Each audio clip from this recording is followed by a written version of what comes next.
एक बार एक व्यक्ति बौद्ध भिक्षु से कहता है कि मुनिवर, मेरे इस दुष्ट मन में मेरे जीवन को तहस नहस कर दिया है।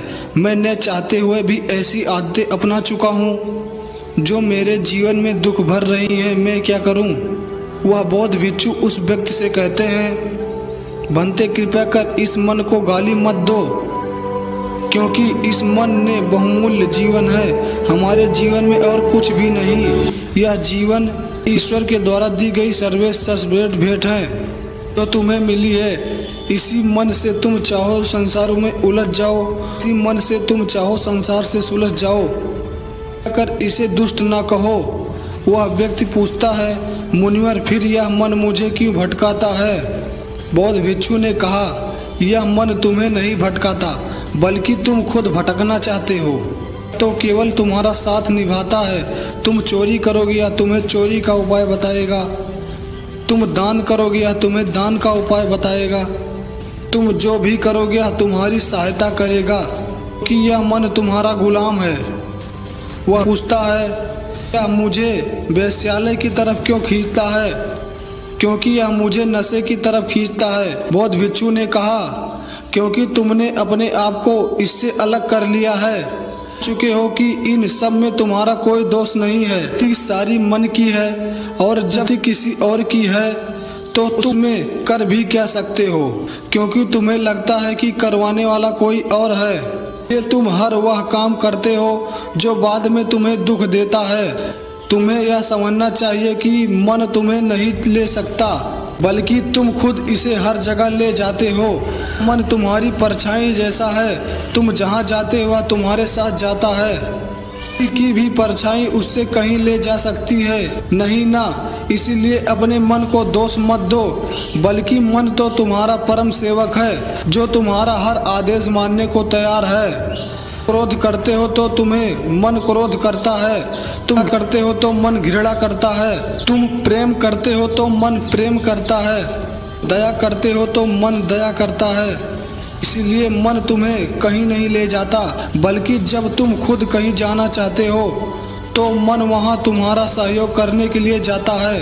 मन स्वतः से कुछ कर नहीं सकता। वह व्यक्ति से पूछता है, क्षमा करे मुनिवर, परंतु मैं कोई बुरा कृत्य करना क्यों चाहूँगा?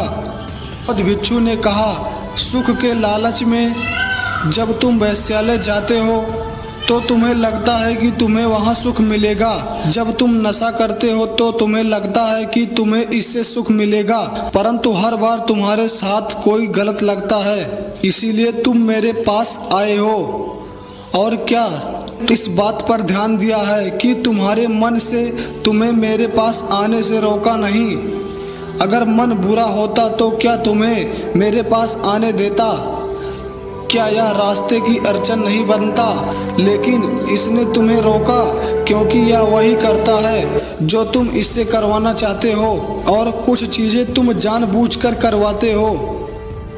अंते अगर तुम इस मन को अपशब्द कहने की बजाय इसे समझने का प्रयास करो, और जब तुम इस मन को समझ जाओगे तो तुम चाहकर भी इसे गाली ना दे सकोगे।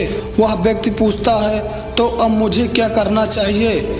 मैं कैसे इन बुरी आदतों से छोड़ सकता हूँ जो मेरे जीवन में प्रवेश कर चुकी हैं? क्योंकि मुनिवर, मैंने हर प्रयास कर लिया, मैं कस्में तक खा चुका हूँ, परंतु ये आदतें नहीं छूट रही हैं। बौद्ध भिक्षु ने कहा, अगर बहुत प्रयास के बाद भी बुरी आदतें नहीं छूट रही हैं तो इन्हें छोड़ने का प्रयास छोड़ दो और एक नई आदत बनाओ, और वह आदत है ध्यान की आदत। एक बार इस आदत को अपनाने के बाद चाहे कोई आदत छूटे या ना छूटे, परंतु तुम इसे मत छोड़ना, क्योंकि यही एक ऐसी आदत है जो तुम्हें इस काबिल बना सकती है कि तुम अपने मन को समझ सको, इन बुरी आदतों के कारण और निवारण को समझ सको।